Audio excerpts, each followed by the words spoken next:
షోకి తిరిగి స్వాగతం. ఇక అతిథుల పరిచయం శ్రీ ప్రసాద్ రెడ్డి గారు, ప్రముఖ విశ్లేషకులు, సీనియర్ జర్నలిస్ట్. శ్రీ జ్యోతుల్ నెహ్రూ గారు, ఏపీ శాసనసభలో వైఎస్ఆర్ కాంగ్రెస్ పార్టీ ఉపనేత, శాసనసభ పక్ష ఉపనేత, సీనియర్ నేత, జగ్గంపేట నియోజకవర్గానికి ప్రాతినిధ్యం వహిస్తున్నారు. శ్రీ రఘునందన్ గారు, భారతీయ జనతా పార్టీ సీనియర్ నేత, పార్టీ అధికార ప్రతినిధి. శ్రీ రవిచంద్రారెడ్డి గారు, ఆంధ్రప్రదేశ్ కాంగ్రెస్ పార్టీ అధికార ప్రతినిధి. ఇక ఏపీ రాజధాని అమరావతి భూముల వ్యవహారం, దందాపై వస్తున్న కథనాలపై చంద్రబాబు గారు స్పందించారు. అమరావతి బ్రాండ్ ఇమేజ్ని దెబ్బతీసేలాగా ప్రయత్నాలు జరుగుతున్నాయని ఆయన ఆరోపించారు. తాను 24 గంటలు కష్టపడి విదేశాల్లో తిరిగి మరీ బ్రాండ్ ఇమేజ్ పెంచుతూ ఉంటే సాక్షి పత్రిక బ్రాండ్ ఇమేజ్ని చెడగొడుతోందంటూ తీవ్రస్థాయిలో విరుచుకుపడ్డారు. మరి అయితే అదే సమయంలో దీనిపైన ఇతరత్రా కూడా నిన్నంతా కూడా వైఎస్ఆర్ కాంగ్రెస్ టీడీపీ నేతల మధ్య హోరాహోరీ మాటల యుద్ధం జరిగింది. మరి ముఖ్యమంత్రి గారి ఇల్లు సక్రమమైన కట్టడమా, అక్రమ కట్టడమా ఆయన అంటూ ఇవాళ మళ్ళీ సాక్షి ముఖ్యమంత్రి గారి వెరీ క్లోజ్ అంటూ లింగంనేని ఎస్టేట్స్పై సంబంధించి ఇచ్చిన మినహాయింపులు తదితర అంశాలపై విరుచుకుపడింది. మరి రాజధాని భూముల్లో అవకతవకలు జరగలేదని, కొనడం తప్పేంటని కూడా చంద్రబాబు గారు అంటున్నారు. మరి నిజంగా అమరావతి బ్రాండ్ ఇమేజ్ దెబ్బతింటుందా, లేక అక్కడ జరిగిన భూదందాలు బయటికి రావడం తప్పు అవుతుందా, లేదా అసలు దందాలు జరగకుండానే అక్రమంగా రాస్తున్నారా? ప్రసాద్ రెడ్డి గారు. సాక్షి పత్రికలో రాసిన రాతలు రాష్ట్ర వ్యాప్తంగానే కాకుండా కొంత దేశవ్యాప్తంగా కూడా సంచలనం సృష్టించిందని చెప్పక తప్పదండి. నేను ఒక జర్నలిస్ట్గా చెప్పేది ఏంటంటే, అధికారంలో ఎవరున్నారు, ఇది ఏ పార్టీ పత్రిక అనేది కాదు, కానీ ఆ వార్తలు రాసిన జర్నలిస్టులు మాత్రం తప్పకుండా మంచి హోంవర్క్ చేశారని వాళ్ళని అభినందించక తప్పదండి. ఎందుకంటే రాజధాని అనేది ప్రజలందరికీ సంబంధించింది, రాజకీయ పార్టీలకు మాత్రమే సంబంధించింది కాదు. రాజధాని వ్యవహారాలు మొదటి నుంచి అనేక సందేహాలకు తావిచ్చే విధంగా ఉన్నాయి. ఆ కరకట్ట ప్రాంతంలో నిర్మాణాలు, విఐపీల నిర్మాణాలు, వాటి జోలికి పోకుండా సామాన్య ప్రజలు, చిన్న సన్నకారు రైతుల భూములను సమీకరణ పేరుతోటి వాళ్ళకి ప్రయోజనాలకి ప్రతిఘాతంగా వాళ్ళకి నష్టం జరిగే విధంగా ప్రజలను ఒప్పించటము, అందులో మీడియా పాత్ర, ఇవన్నీ చాలా లోతుగా చర్చించాల్సిన అంశాలు. మీడియా ప్రజల్ని నిజంగానే డైరెక్ట్ చేసిందా లేదా మిస్డైరెక్ట్ చేసిందా, వాళ్ళు ఇంట్రెస్టెడ్ పార్టీస్ ఇచ్చిన లీకులను హైలైట్ చేయడం ద్వారా ప్రజలను తప్పుదారి పట్టించిందా, ఇవన్నీ అంశాలు అని. కానీ ఈ సాక్షి పత్రిక జర్నలిస్టులు చేసిన దాన్ని మనస్ఫూర్తిగా అభినందిస్తున్నానండి. రాజకీయాలు ఎలా ఉన్నా కానీ ప్రజా జీవితంలో ప్రజా జీవితంలో స్వచ్ఛత ఉండాలని కోరుకునేవాడిని. ప్రజా జీవితంలో అధికారం అనేది ఒక బాధ్యతని నిర్మమతంతో నిరపేక్షంగా నిర్వహించాలని మన ధర్మశాస్త్రాలు కానీ మన రాజ్యాంగం కానీ చెప్తుంది. నువ్వేంటంటే నా బంధువులకో లేకపోతే నా పార్టీ వాళ్ళకో లేకపోతే కొందరికో ప్రయోజనం చేకూర్చే విధంగా ఏ నిర్ణయం చేసుకున్నా అది రాజ్యాంగ స్ఫూర్తిని ముఖ్యమంత్రి కానీ ప్రభుత్వం కానీ పాటించినట్టు కాదండి. అది చాలా సీరియస్ ఇష్యూ.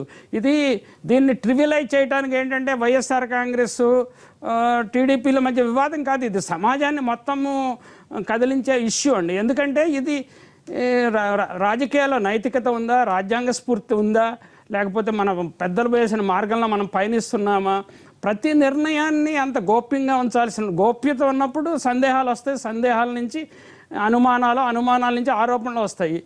చాలా కాలంగా ప్రజల్లో ఉన్న భయ సందేహాలని ఇప్పుడు సాక్షి జర్నలిస్టులు దాన్ని వెలుగులోకి తీసుకొచ్చారు.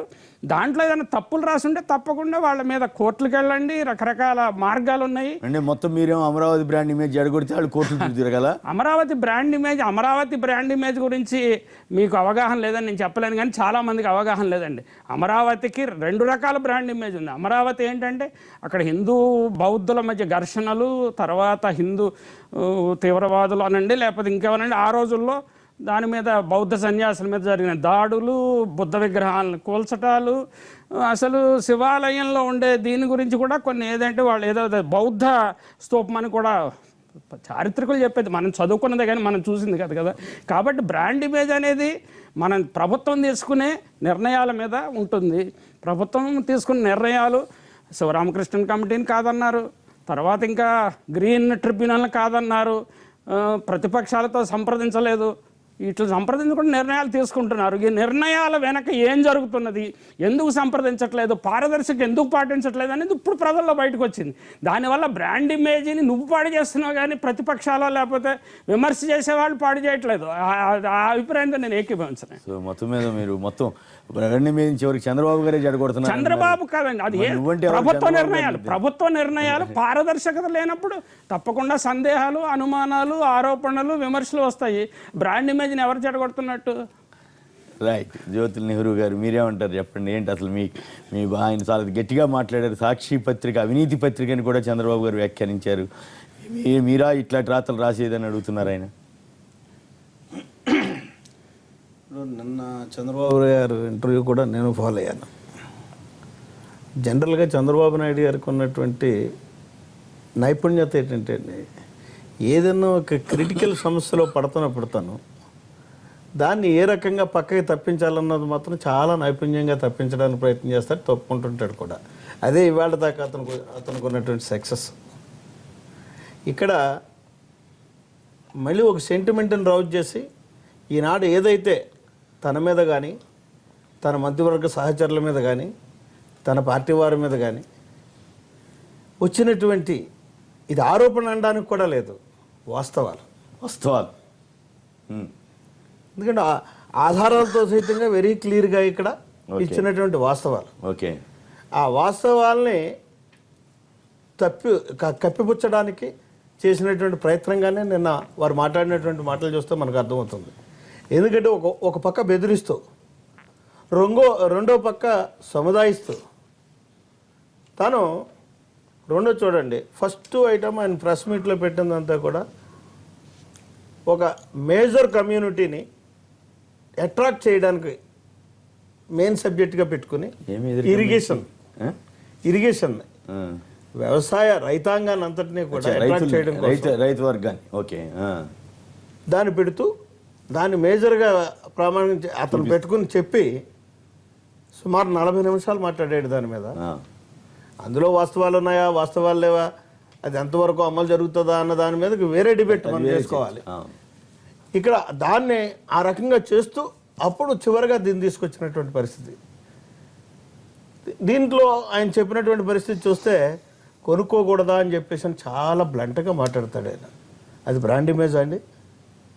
ఒక బాధ్యత కలిగినటువంటి ముఖ్యమంత్రిగా తన మంత్రివర్గంలో ఉన్నటువంటి మంత్రుల మీద ఒక ఆరోపణ అనండి, అది వాస్తవాన్ని నేను అంటున్నాను, అది ఆరోపణ అయినా సరే ఆ ఆరోపణ సరికాదు అని చెప్పుకోవాల్సినటువంటి సమాధానం చెప్పాల్సినటువంటి బాధ్యత తన మీద ఉంది. సమాధానం అంటే కాదు అని కాదు, ఇక్కడ బురద కాదు, అక్కడ ఆరోపణ. ఇప్పుడు ఫర్ ఎగ్జాంపుల్ మీకు ఒకటే, హాయ్లాండ్ ఉంది. హాయ్లాండ్ అన్నది అగ్రిగోల్డ్ సంస్థల యొక్క ఆస్తి, దాన్ని జప్తు మేము అటాచ్ చేసామని చెప్తున్నాడు. అది వాస్తవా అండి కాదా? క్లియర్గా మనం ఇదే లోకేష్ ఎట్లా అంటగట్టి రాశారు, దానికి ఆధారాలు ఉన్నాయా? నేను ఒకటి చెప్తా, అదే చెప్తున్నాను. ఇక్కడ ఎక్కడ అనుమానం చేయాల్సి వస్తుందంటే చాలా ఎక్కువ విలువైనటువంటి ఆస్తి, ప్రజల సొమ్ములు దోసుకోబడ్డటువంటి ఆస్తులు అదొక ఆస్తి అయ్యింది, దాన్ని ఎస్టాబ్లిష్ చేసినటువంటి ఆస్తి ప్రజల సొమ్ముతోటి. దాన్ని తప్పించి అటాచ్మెంట్ అన్నది జరిగింది అన్నది వాస్తవం కదా? పత్రికల్లో చర్చించాం. హాయ్లాండ్ ఎవరి కంట్రోల్లో ఉంది ఇప్పుడు? ఇవాళ హాయ్లాండ్ అన్నది అక్కడ అగ్రిగోల్డ్ కంట్రోల్ లేదు, ఇటు ప్రభుత్వం కంట్రోల్ కూడా లేదు. బయట వెళ్ళిపోయిందా? ఖచ్చితంగా బయట వ్యక్తుల పేరు మీదే దాన్ని మొట్టమొదటి నుండి ఎస్టాబ్లిష్ చేసుకుంటూ వచ్చారు. దీని అగ్రిగోల్డ్కి సంబంధం లేదని చెప్పుకుంటూ వస్తూనే దాని మీద బేరసారాలు ఆడినటువంటి పరిస్థితులు కూడా గతంలో మనం పేపర్లోని టీవీలో కూడా చర్చించుకున్నాం. ఎవరెవరు దాన్ని బేరాలాడారు, దేని మీద ఒత్తిడి చేశారు, దాన్ని ఎందుకు పక్కన బేరాలాడిన వాళ్ళంతా కూడా వాళ్ళే అక్కడ ఉన్నటువంటి. ఇవాళ పుల్లారావు గారు కానీ నేను పత్రికల్లో వచ్చా, టీవీలో వచ్చిందని ఇక ఆధారాలతోటి చెప్పింది నిన్న చెప్పారు. అదే నేను చెప్తున్నాను. ఇవాళ మా దగ్గర ఉన్నటువంటి ఆధారాలతోటే మేము ఇవాళ ఆరోపణలు చేస్తున్నటువంటి పరిస్థితి ఉంది. వాస్తవాలను గట్టిగా చెప్పగలుగుతున్నాం మేము. ఇక ఇక్కడ బ్రాండ్ ఇమేజ్ గురించి చంద్రబాబు నాయుడు గారు మాట్లాడడానికి అసలు ఏ రకమైనటువంటి నైతిక హక్కు ఉందండి ఆయనకి? తన మీద తన మంత్రివర్గంలో వచ్చినటువంటి ఆరోపణలు అది వాస్తవాలు ఎవిడెన్స్తో సహితంగా ఒక పత్రికలో వచ్చినప్పుడు దాని మీద ఇది కరెక్ట్ కాదు అని చెప్పుకోవాల్సినటువంటిది కానీ కరెక్ట్ కాదని నిరూపణ చేసుకోవాల్సినటువంటి పరిస్థితి కానీ గతంలో మీకు రాజశేఖర రెడ్డి ముఖ్యమంత్రిగా ఉన్నప్పుడు తన కొడుకు మీద తన మీద ఆరోపణలు వస్తే ఇమీడియట్గా ఆయన ఆ రోజు సిబిఐ ఎంక్వైరీ చేసుకున్నటువంటి పరిస్థితి ఒక ముఖ్యమంత్రిగా. ప్రతిపక్ష నాయకుడిగా చంద్రబాబు నాయుడు గారు అడిగితే ముఖ్యమంత్రిగా ఆయన సిబిఐ ఎంక్వైరీ చేసుకున్నాడు. అని మీ మీద కేసు పెడతానంటున్నారు కానీ విచారణకి దీని మీద విచారణ చేస్తానని విచారణ చేయించాల్సినటువంటి బాధ్యత తనకు ఉంది. ఆ బ్రాండ్ ఇమేజ్ చెడిపోకుండా ఉండాలనుకుంటే ఏ బ్రాండ్ ఇమేజ్ అయితే తెచ్చేనని భ్రమపడుతున్నాడో ఇక్కడ బ్రాండ్ ఇమేజ్ మాత్రం ఆయన సాధించి తీసుకొచ్చింది ఏమీ లేదు, ఒరగబెట్టింది లేదు. అక్కడ ఏ ఒక్క పెట్టుబడిదారుడు అక్కడికి వచ్చి రావటంలే. ఈ లోపల ఉన్నటువంటి మన అరకొరగా ఉన్నటువంటి ఆర్థిక వనరులు పోతున్నటువంటి పరిస్థితి ఉంది. వాళ్ళు వచ్చినటువంటి దీనికి వాళ్ళకి మంచి చెట్లు చూడడానికే మన ఆస్తులు కోట్లాది రూపాయలు ఖర్చు ఉంచుకునేటటువంటి పరిస్థితి వస్తుంది తప్పించి ఏ వచ్చేటటువంటి పరిస్థితి లేదు అక్కడ. ఇది వాస్తవం. ఈ పరిస్థితుల్లో అతను బ్రాండ్ ఇమేజ్ చెడిపోయిందంటే ఏంటండి? బ్రాండ్ ఇమేజ్ చెడిపోవడానికి కారణం చంద్రబాబు నాయుడు గారు. ఆ చెడిపోకుండా ఉండాలి, బ్రాండ్ ఇమేజ్ ఉందని అతను భావిస్తే అది చెడిపోకుండా ఉండాలనుకుంటే ఈవేళ వార్తలు వచ్చినటువంటి వార్తల్లో ఉన్నటువంటి అంశాల వారి ఇవ్వడం జరిగింది. ఎవరు ఎంత కొన్నారు, ఎవరు ఎలా కొన్నారు, ఎందుకు కొన్నారు అన్నది, ఎప్పుడు కొన్నారు. కొనడం తప్పు కాదని కూడా అన్నారు కదా. కొనడం తప్పు కాదు అన్నది ఎప్పుడు కాదు. అక్కడ రాజధాని అనే దాన్ని నువ్వు సమస్య లేనప్పుడు తప్పు కాదు. ఎక్కడైనా ఎవడైనా ఎప్పుడైనా కొనుక్కోవచ్చు. కానీ తనకి అతి సన్నిహితులందరూ కూడా రాజధాని అక్కడ వస్తుందనేటటువంటి బిఫోర్గా కొన్నటువంటి ఇన్ఫర్మేషన్ వచ్చి కొన్నటువంటి పరిస్థితుల్లో ఆ కొన్న వాళ్ళు కూడా ఎవరు ఇన్సైడర్ ఇన్ఫర్మేషన్ ద్వారా బెనిఫిట్ పొందారనండి. అంతే కదా. అలాగే కరెక్ట్, ఎదటోడు చేస్తే మాత్రం అది మహాపాపం, క్షమించరాని నేరం అయిపోతుంది. ఇదే ఒక జ్యోతుల ఎవరు కొన్నాడు అనుకోండి, అక్కడికి వెళ్ళి కొన్ని స్థాయి లేదు కదా. నాకు ఇన్ఫర్మేషన్ ఇచ్చినా నా దగ్గర స్థాయి లేదు, ఆ కొని ఆలోచన ఆ సంస్కృతి నాకు లేదు. ఓకే, రఘునందన్ గారు మాట్లాడడానికి ముందుగా సురేష్ గారు నరసరావుపేట నుంచి వెళ్ళిన సురేష్ గారు నమస్కారం అండి, మాట్లాడండి. సురేష్ నమస్కారం, మాట్లాడండి. Brand image దెబ్బతింటుందా? చంద్రబాబు గారి బాధతోటి మీరు ఏకీపిస్తారా? ఏకీపించండి సార్. బాబు గారి బాధ అంతా, హలో, బాబు గారి బాధ అంతా వాళ్ళ చుట్టుపక్కల కొట్టారు, ఇన్ని వేల ఎకరాలు ఎట్లా కొన్నారని ఆశ్చర్యపోతా బాధపడుతున్నట్టుంది సార్ లోపల. ఆయనకు కూడా తెలియకుండా జరిగిందంటారు ఇదంతా? ఆయనకు తెలియకుండా ఏం జరిగింది, అది కొంతవరకు జరిగిండొచ్చు నాకు తెలిసి. నారాయణ లాంటి వాళ్ళు నమ్ముకుంటే అట్లనే ఉంటది సార్. నారాయణ లాంటి వాళ్ళు నమ్ముకుంటే అట్లనే ఉంటది. ఆయన్ని మింగేస్తాం ఏదో ఒక రోజు నారాయణ. అది నారాయణ గారి మీద ఎక్కడో ఎవరికి తెలియదు కదా సార్ పాలిటిక్స్ లో. నారాయణ మీకు తెలిసే చెప్పండి, లాస్ట్ ఎలక్షన్ రోజు డిక్లేర్ అయ్యేందుకు నారాయణ పేరు తెలియదు మనకు. మరుసటి రోజు వచ్చి కేబినెట్ మినిస్టర్, ఉప ముఖ్యమంత్రి అన్ని చెప్పేశారు. అటువంటి వాళ్ళు రేపు ఏదైనా కొనగలరు.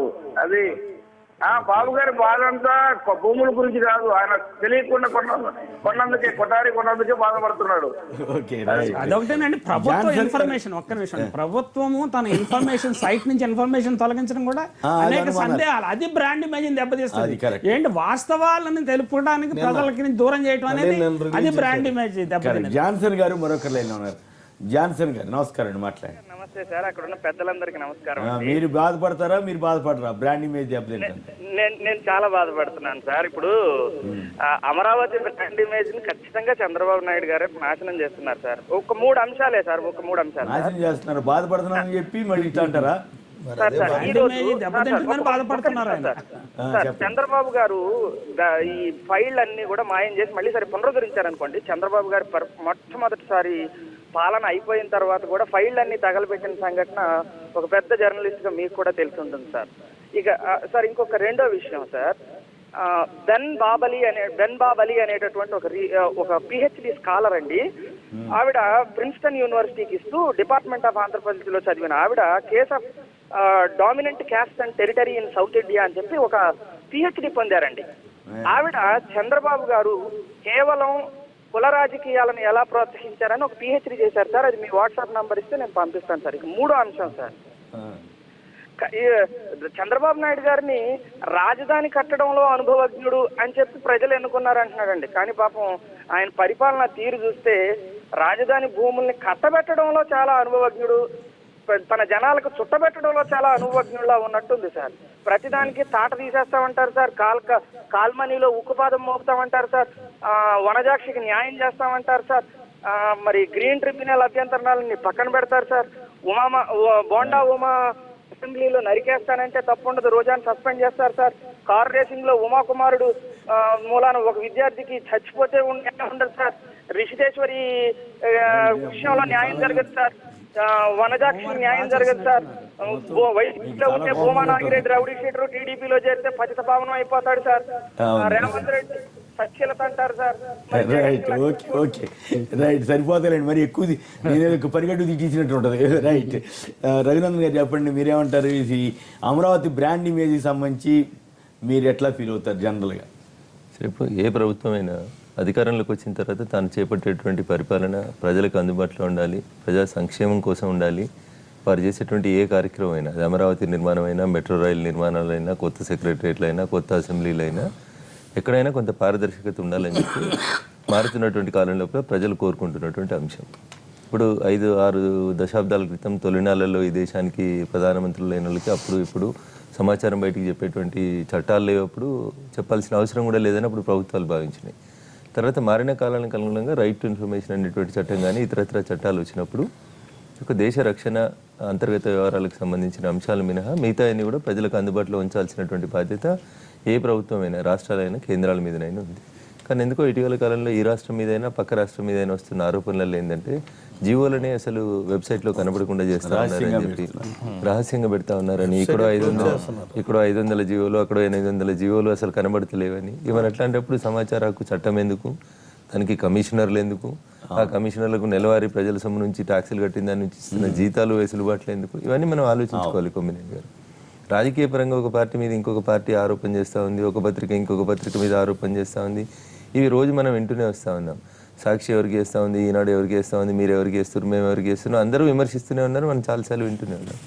ఒక ఆరోపణ వచ్చింది, సరే ఆరోపణ రాగానే బట్ట కలిసి మీద వారేయంగానే నేను కడుక్కోవాలని చంద్రబాబు నాయుడు గారు అడిగితే అది కాకపోతే డిఫమేషన్ కూడా వేసుకునేటువంటి వెసులుబాటు వారికి ఉంటుంది. మా ప్రభుత్వం పనిచేసుకుంటూ పోతుంది. పనిచేస్తున్న పరిణామకంలో ఎక్కడైనా పొరపాట్లు దొర్లితే, ఒకవేళ పొరపాటున దొరలే అనుకుందాం చంద్రబాబు నాయుడు గారి భాషలోనే లేదా ప్రభుత్వ భాషలోనే, ఇక్కడ చంద్రశేఖరరావు గారి భాషలోనే, పొరపాటున ఎక్కడైనా తప్పు జరిగినట్టు లేదా ఎవరైనా గౌరవ శాసనసభ్యులో, మంత్రులో తెలుసో తెలియకనో, బంధుప్రీతికో, ఆశ్రిత పక్షపాతానికో పాల్పడినారనుకోండి, అప్పుడు ప్రభుత్వ అధినేతగా వారిని పిలవడమా, మందలించడమా, చట్ట ప్రకారం చర్యలు తీసుకోవడమా చేస్తే కొంచెం పారదర్శకత కనబడుతూ ఉంటుంది. రైట్, భూములు మీరు కొన్నా, నేను కొన్నా, అది భారత రాజ్యాంగం మీకు కల్పించిన హక్కు, నాకు కల్పించిన హక్కు. అయితే ఇందాక వస్తున్నటువంటి చర్చ అంతా రాజధాని ఎక్కడ వస్తుంది, ఎక్కడ భూములు కొనుక్కుంటే మనం పెట్టినటువంటి పెట్టుబడులు ఎక్కువ విలువకు పొందుతాయి అనేది గతం లోపల హైదరాబాద్ చుట్టూ రింగ్ రోడ్ వచ్చినప్పుడు కొంత జరిగింది అని చెప్పి దాని మీద రకరకాలైనటువంటి గొడవలు, లోకాయుక్త కేసులు, హైకోర్టు కేసులు, రింగ్ రోడ్ అలైన్మెంట్లు వంకలు తిరిగిందని, కొందరు పెద్దలకు సపోర్ట్ చేసిందని, ఇంకొందరు మంత్రులకు సపోర్ట్ చేసిందని రకరకాలుగా చూసినాం. కొమ్మినేని అంటే అవకాశం ఉన్నటువంటి అంశం అది, మొత్తానికి అవకాశం లేనటువంటి అంశం కాదు సార్. ఎప్పుడు కానీ ఒక కొత్త ప్రాజెక్ట్ వస్తున్నప్పుడు కానీ, ఒక కొత్త లైన్ వస్తున్నప్పుడు కానీ, ఒక కొత్త ఎస్టాబ్లిష్మెంట్ వస్తున్న పరిసర క్రమాల లోపల ప్రభుత్వానికి కొంచెం ముందస్తు ఇన్ఫర్మేషన్ ఉంటుంది, ప్రభుత్వంలో ఉన్నవారికి ఉంటుంది. దాన్ని ఆసరాగా చేసుకుని ఎవరైనా అధికార దుర్వినియోగం చేస్తే ఖచ్చితంగా వారి మీద చర్యలు తీసుకోవాల్సిందే, కేసులు పెట్టాల్సిందే. కానీ ఒక వర్గానికే అది ఆపాదిస్తూ ఎవరైనా రాస్తే కూడా, జర్నలిస్ట్ మిత్రులు కూడా ఎవరైనా రాస్తే దాన్ని కూడా తప్పు పట్టాల్సిన అవసరం ఉంటుంది. నిజంగా సాక్ష్యాలు, ఆధారాలు లేకుండా వాళ్ళు ఏమైనా రాసి బురద జల్లితే ఖచ్చితంగా వారి మీద డిఫమేషన్. ఇప్పుడు అమరావతి బ్రాండ్ మీద దెబ్బతింటుందా, తినదా? ఇప్పుడు అయితే వాళ్ళు ఉదాహరణకి నారాయణ గారి కేసులో ఆయన ఎవరో ఒక కరెంట్ రిపేర్ చేసే అతను 17 ఎకరాలు కొన్నాడు, లేదు బామ్మరిది ఎవరో 30 ఎకరాలు కొన్నారు, ఇంకో ఆవిడ ఎవరో 15 ఎకరాలు కొన్నారు. వాళ్ళకి ఆధారం డబ్బులు ఎక్కడి నుంచి వచ్చినాయి, ఇవన్నీ బినామీలని ఎస్టాబ్లిష్ చేస్తున్నారు. సో ఇట్లాంటివన్నీ మరి వాస్తవం అని చంద్రబాబు గారు అనుకుంటున్నారా? అయినా కూడా ఇటువంటి చిన్న చిన్న వాటి మీద ఎట్లా రాస్తారనే ఫీలింగ్లో ఉన్నారా? ప్లస్ వీటన్నిటి మించి అక్రమ కట్టడంలో ఆయన ఉంటున్నారనేది వైఎస్ఆర్ కాంగ్రెస్ పార్టీ వాళ్ళు రోజు విమర్శిస్తున్నారు. మరి ఒక సీఎం అక్రమ కట్టడంలో ఉంటే అది అమరావతి బ్రాండ్ ఇమేజ్కి ఉపయోగమా, ఉపయోగం కాదా? ఇప్పుడు రాజకీయ నాయకులైనా ఒక అంశమైనా ప్రతిరోజు ప్రజలలో చర్చ ఉండడం అనేది బ్రాండ్ ఇమేజ్ని పెంచుతుందా, తగ్గిస్తుందా అనేది కొంతకాలం తర్వాత నిర్ణయించబడేటువంటి అంశం. ప్రారంభం నుంచి అమరావతి విషయం లోపల మంచి చెడ్డ అంటూ రోజు చర్చనైతే జరుగుతూ ఉంది సార్. కొంతమంది ఏకీభవిస్తున్నారు, కొంతమంది చెడుగా అంటున్నారు. నాణానికి 2 వైపులు ఉంటేనే నాణ్యం అవుతుంది. కొమ్మినేని గారు, ఒకవైపు బొమ్మ ఉండాల్సిందే, ఇంకోవైపు బొరుసు ఉండాల్సిందే. ఒక 5 సంవత్సరాల తర్వాత ఇదే జ్యోతుల్ నెహ్రూ గారు రేపు రెవెన్యూ మంత్రి, ఆర్థిక మంత్రి వారి పార్టీ అధికారంలోకి వచ్చి జరిగింది అనుకోండి, మొత్తం అమరావతిని అయితే వారు ఉన్న కంటిన్యూటీ ఆఫ్ గవర్నమెంట్ లో వారు దాన్ని కంటిన్యూ చేయాల్సిందే కదా. ఏమైనా తప్పులు జరిగితే సరిదిద్దడానికి ప్రయత్నం చేస్తారు. కానీ ఈ వ్యవస్థ ఎట్లయింది, బ్యూరోక్రసీ ఎట్లయింది అంటే అది కూడా వారికి అవకాశం కలవనివ్వనటువంటి పరిస్థితులలో ఈ వ్యవస్థలు నెట్టివేయబడతా ఉన్నాయి. ఇది బాధాకరమైనటువంటి విషయం. అయితే అమరావతి బ్రాండ్ ఇమేజ్ మీద ప్రపంచవ్యాప్తంగా చర్చలు లేవనెత్తడంలో అయితే ఇరు పార్టీలు సఫలీకృతమైనవి. దాని ప్రకారం చర్చ జరగనివ్వండి, అది ఇంకా పునాదుల స్థాయిలోనే ఉంది కదా. చర్చ జరగటువంటి బ్రాండ్ ఇమేజ్ పాడేదో చర్చ జరుపుతారని కదా చంద్రబాబు గారు బాధపడటంలో తప్పేమో. కేసీఆర్ గారు ఈ విషయంలో ఈ విషయంలో అక్కడ స్థానిక రైతులు నష్టపోవడం గురించి ఎవరో ఏం రైతులు ఈనాళ్ళు ఇవాళ వార్త వచ్చింది, రైతులంతా సాక్ష్యం తిడుతున్నారని రాశారు. అలా కదండి, ఇలాంటి వివాదం వచ్చినప్పుడు అలాంటి ప్రకటనలు రావడం మనకు తెలియదు కదా. మీరు 40 ఏళ్ళు ఉన్నారు, నేను 40 ఏళ్ళు ఉన్నాను. ఏ రకంగా ఇన్స్పైర్డ్ న్యూస్ వస్తాయనే తెలియదు. రైతులకి 10 లక్షలకి 5 లక్షలు కొనేసి 1,80,00,000కి 1,90,00,000 ప్రయోజనం పొందడం అంటే రైతులు మోసం చేయటం కదా. అది ప్రభుత్వ నిర్ణయాలు రైతుల్ని ప్రజల్ని మోసం చేయటానికి ఉండకూడదు కదా. అందరికీ సమాన అవకాశాలు కల్పించి భూమి కొనడం తప్పలేదు, కానీ రైతులను మభ్యపరిచి భూములు కొనడం తప్పకుండా. ఇప్పుడు హైదరాబాద్ చుట్టూ రియల్ ఎస్టేట్ చాలా సంవత్సరాల నుంచి మీరు మేము అంతా చూసిన కొమ్మినేని గారు, ఒక రైతు దగ్గర నుంచి ఎవరైనా రియాల్టర్ భూమిని తీసుకుంటే డెవలప్మెంట్ చేస్తే 33% రైతుకి ఇస్తాడు సార్. 66-67% డెవలప్మెంట్ చేసినందుకు, రోడ్లు వేసినందుకు, డ్రైన్లు వేసినందుకు తీసుకుంటాడు. ఇప్పుడు అమరావతి అగ్రిమెంట్ లోపల కూడా రైతులకి ఆ లెవెల్ లోపల కనీసం 30% అన్న ఇచ్చుకుంటే వచ్చి మీరు అన్నటువంటి రీతిలో ప్రచారం చేస్తే రైతులకు నష్టం ఉంటుందని నేను అనుకోవట్లేదు. ఒక అడ్వకేట్ గా కూడా, ఒక పార్టీ నాయకుని కానీ, ఒక న్యాయవాది కానీ గత 20 సంవత్సరాలుగా హైదరాబాద్ రియల్ ఎస్టేట్ వార్తల కారణంగా వచ్చే పెట్టుబడులు ఆగిపోతాయా అనేది ప్రశ్న. కొంతవరకు అనుమానం రేకెత్తించడం లోపల ప్రతిపక్షాలు కానీ ఇతరులు కానీ సఫలీకృతమైనట్టు కనబడతా ఉంది. అయితే at the same time transparency ఉంది. ఇవన్నీ తప్పుడు ఆరోపణలని వారు ఎస్టాబ్లిష్ చేయాల్సిన బాధ్యత కూడా వారి మీద ఉంటుంది. కొమ్మినేని గారు ఇప్పుడు జ్యోతుల్ నెహ్రూ గారు నా మీద ఒక ఆరోపణ చేసినారు. ఉదాహరణకి రఘునందన్ రావు వచ్చి మా అమరావతిలో 5 ఎకరాలు కొనుక్కున్నాడు, సర్వే నెంబర్ 393, పలానా ప్రసాద్ రెడ్డి అని అయితే అమ్మిండు, ఇగో సేల్ లీడ్ నెంబర్ ఇది అని వారు అన్ని డాక్యుమెంట్స్ చెప్పినారు అనుకోండి, అప్పుడు నేను మాట్లాడాల్సినటువంటి అవసరం అయితే కల్పించిన వారు అవుతారు. అట్లా కాకుండా అందరూ అధికార పార్టీలు కొనుక్కుంటారు, అందరూ చంద్రబాబు బినామీలే కొనుక్కుంటారు అని వారు వేగంగా మాట్లాడారు అనుకోండి, దానికి సమాధానం చెప్పాల్సిన బాధ్యత వారి మీద ఉంటుంది. అట్లా వేగంగా కాకుండా స్పెసిఫిక్ ఆధారాలు ఉన్నటువంటి. శ్రీరామ్ గారు శ్రీకాకుళం నుంచి లైన్లో ఉన్నారు. శ్రీరామ్ గారు నమస్కారం, మాట్లాడండి. వెంకట్ తుళ్ళూరు నుంచి వెంకట్ గారు చెప్పండి. వెంకట్ గారు మీరేమనుకుంటున్నారు? నమస్కారం అండి కేఎస్ గారు. నమస్కారం అండి, మాట్లాడండి. సార్ ఇప్పుడు మన సీఎం గారు మాట్లాడేది తప్పు అని నేను అంటలేదండి, లేదా ఆయన చెప్తుంది అన్ని సత్యాలని నేను చెప్పట్లేదండి. అది ఆయన తప్పులు చెప్తున్నాడు, కొన్ని విషయాల్లో అబద్ధాలు ఆడుతున్నాడు, కొన్ని విషయాల్లో అనరాని మాటలు మాట్లాడుతున్నాడు. కనీసం ఇప్పుడు ఈ భూములు కొన్నారు, మా వాళ్ళు ఎప్పుడు కొన్నారు, ఎందుకు కొన్నారు, ఎలా కొన్నారు అనేది నేను ఎంక్వైరీ చేస్తాను, తేలుస్తాను, తెలిసి సమాజం మొత్తానికి నిజం చెప్తాను అన్నమాట సీఎం గారి నోట్లో రావట్లేదు కదా సార్. అది ఓకే, ఆ పాయింట్ మీరు అడుగుతుంది.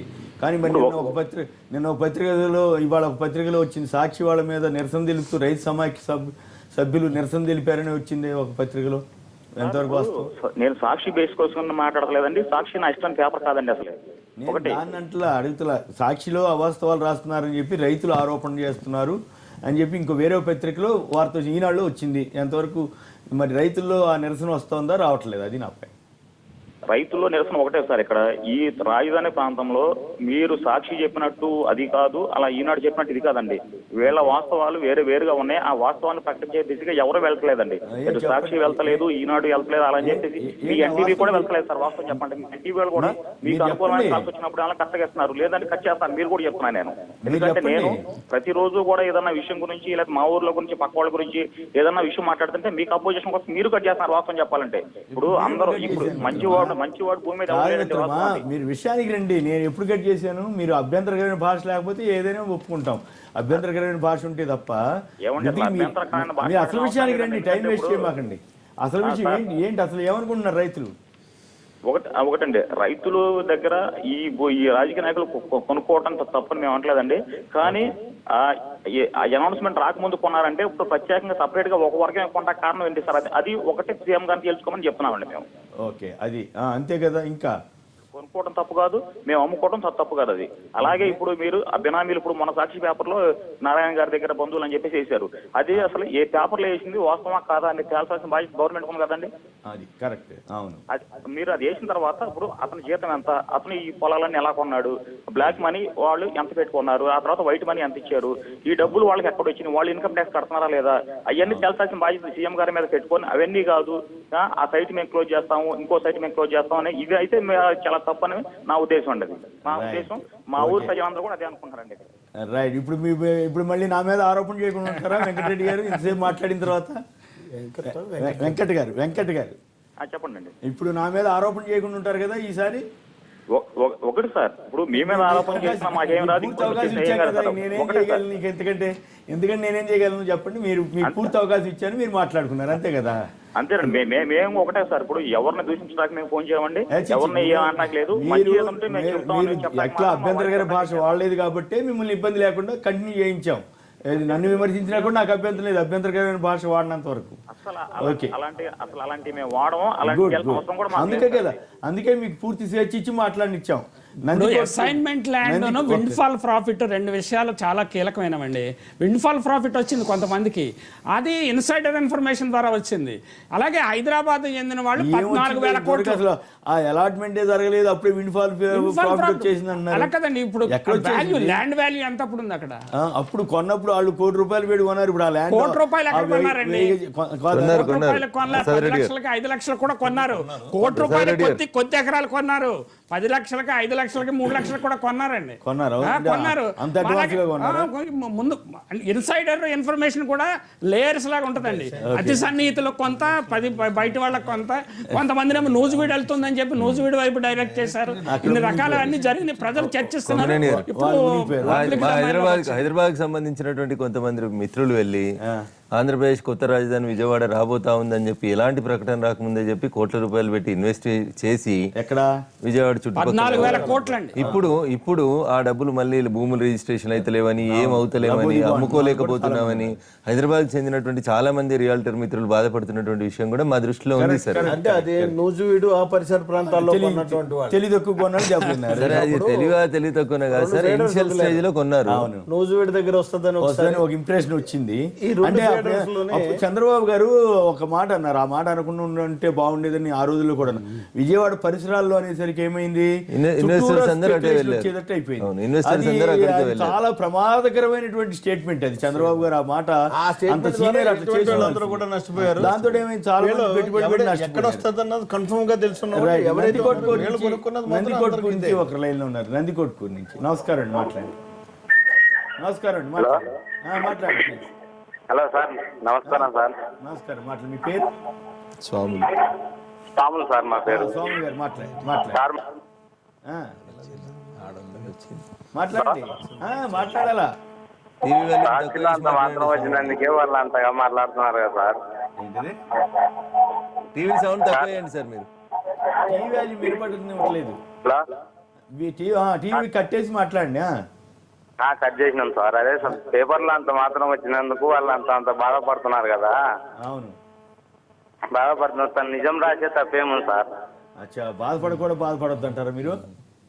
అవును సార్, నిజం రాసినందుకే వాళ్ళు అంత బాధపడుతున్నారు. తప్పు రాసి ఎందుకు బాధపడతారు? అంతేనంటారా? తప్పు రాశారు కదా అని వదిలేస్తారా?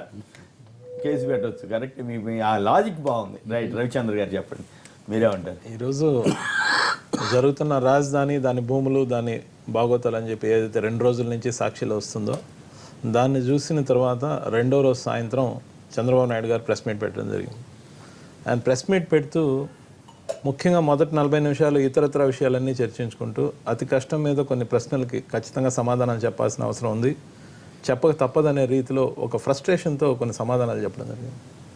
ఆ సమాధానాలు చెప్పే క్రమంలో కూడా ఒక అమరావతి బ్రాండ్ ఇమేజ్, ఆ బ్రాండ్ ఇమేజ్ అయిపోతుంది, నేను కష్టపడి తీసుకొచ్చాను బ్రాండ్ ఇమేజ్ అంటారు.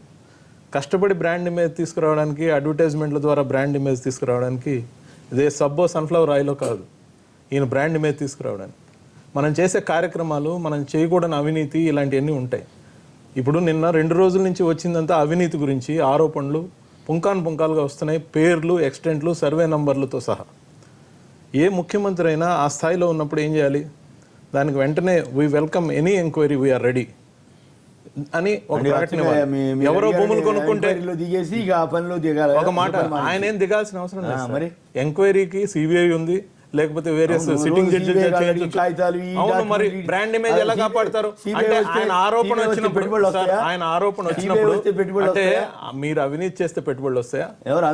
అవినీతి చేస్తే పెట్టుబడులు వస్తాయా? కాదని నిరూపించకపోతే బ్రాండ్ ఇమేజ్ ఉండదు. మీరంతటా మీరే అవినీతికి ఆస్కారం ఇచ్చినట్టు. నిన్న మీరు ఫస్ట్ తక్షణం తీసుకున్న చర్య ఏంటి? వెబ్సైట్ మూసేస్తారు. ఏం ఇండికేషన్ పోయింది? ఆ ఇండికేషన్ ఏమనింది? పారదర్శకత లేదు, ప్రమాణాలు పాటించాం, మేము ఇంకా దాచిపెడతాం. ఇప్పటికే ఎన్నో హిడెన్ జీవోలు ఉన్నాయి.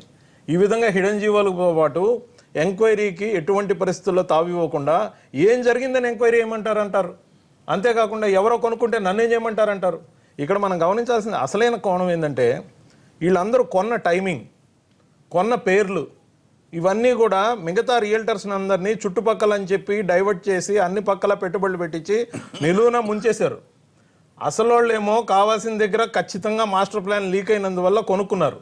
కొనుక్కున్న భూమిలో సెంటు భూమి ఎక్కడా కూడా ల్యాండ్ పూలింగ్లో కానీ ల్యాండ్ అక్విజిషన్లో కానీ పోవడం లేదు.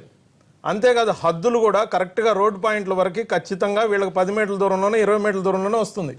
ఈ కోణంలో ఈ కోణంలో ఆ లింగంనేని ఎస్టేట్ దాంట్లో ఏదైతే అనధికారిక భవనంలో ఉంటున్నారో సీఎం గారు అధికారికంగా ఈ రోజున, దానికి దేవినేని ఉమా గారి ద్వారా గతంలో నోటీసులు జారీ అయినాయి అక్రమ కట్టడం అని. మీరు నోటీసులు జారీ చేసిన సంస్థలోనే అధికారిక భవనంగా మీరు ఉపయోగించుకుంటున్నారు. దానికి మీరు మేలు చేసిన క్విడ్ ప్రోకో కాదా? మీరు 10 మీటర్ల దూరంలో రోడ్డు తీసుకొచ్చి ఆపి అదే సంస్థ మళ్ళీ ఒక 632 ఎకరాలు కొంటే దీంట్లో ఇవన్నీ మనం చూస్తే ఖచ్చితంగా ఇన్ఫర్మేషన్ పూర్తిగా మాస్టర్ ప్లాన్ గురించి, జోన్లు ఏ విధంగా డివైడ్ చేసుకోవాలనే దాని గురించి వీళ్ళు పూర్తిగా ఒక అవగాహనతో చేసిన కార్యక్రమం, తెలిసి చేసిన కార్యక్రమాన్ని మనం చంద్రబాబు నాయుడు గారి మీద రాజద్రోహం కేసు పెట్టాల్సిన అవసరం, ఖచ్చితంగా కేసు పెట్టాలి. ఎందుకంటే రాజద్రోహం అంటే తెలిసిన ఇన్ఫర్మేషన్ ఏది కూడా సభ్య సమాజానికి పనికి రాకుండా వాళ్ళకి ద్రోహం చేసే విధంగా మేము ఏ విధంగా కూడా చర్యలు తీసుకోమని ప్రమాణ స్వీకారం చేస్తారు. ప్రమాణ స్వీకారం చేసిన దాన్ని వైలేట్ చేసినప్పుడు ఏమంటారండి దాన్ని? రాజద్రోహం కేసు కింద సిబిఐ ఎంక్వైరీ దీని మీద జరగాలి, ఖచ్చితంగా జరగాలి. ఈ విషయంలో ప్రతిపక్షాలు ఆలోచించాలి. ఎందుకని ఈ విధంగా అడగకూడదని వీళ్ళు సవాళ్లు విసురుకోవడం, ప్రకాశం బ్యారేజ్ మీద తేల్చుకుందాం రమ్మని చర్చలు పెట్టడం, ఒక 20 రోజుల తర్వాత ఈ సబ్జెక్ట్ డైల్యూట్ కావడంతో అమరావతి బ్రాండ్ ఇమేజ్ పెరగదు. అమరావతి బ్రాండ్ ఇమేజ్ నిజంగా పెరగాలంటే నిజాలు బయట రావాలి. నిజాలు బయట రావాలంటే ఎంక్వైరీ జరగాలి. ఎంక్వైరీ జరగాలంటే సిఐడిఓ మీ ఇష్టారాజ్యంతో జరగకూడదు, సిబిఐ ఎంక్వైరీ జరగాలి. ఏం సార్ మీరు సిబిఐ నమ్మకపోతే అంతకన్నా అత్యున్నత సంస్థ లేదు కాబట్టి ఇప్పుడు ఉన్న మనకు వెసులుబాటు సిబిఐ మాత్రమే కాబట్టి సిబిఐనే కోరాలి. సిబిఐ ద్వారా వెసులుబాటు కల్పించి ఖచ్చితంగా చర్యకు పూనుకోవాలి. మేము కూడా మా పార్టీ తరఫున అనేక వేదికల మీద ఈ విషయాన్ని లేవనెత్తుతాం. బీజేపీ శాంతారెడ్డి అంతేకాదు సార్, ఇక్కడ ఒక కొనసాగింపు, అలయన్స్ పార్ట్నర్ అయిన బీజేపీ కూడా ఈ విషయంలో చూస్తూ ఊరుకోకూడదు. చూస్తూ ఊరుకున్నట్లయితే వాళ్ళకు కూడా ఈ పాపంలో భాగం తగిలే అవకాశం ఉంటుంది.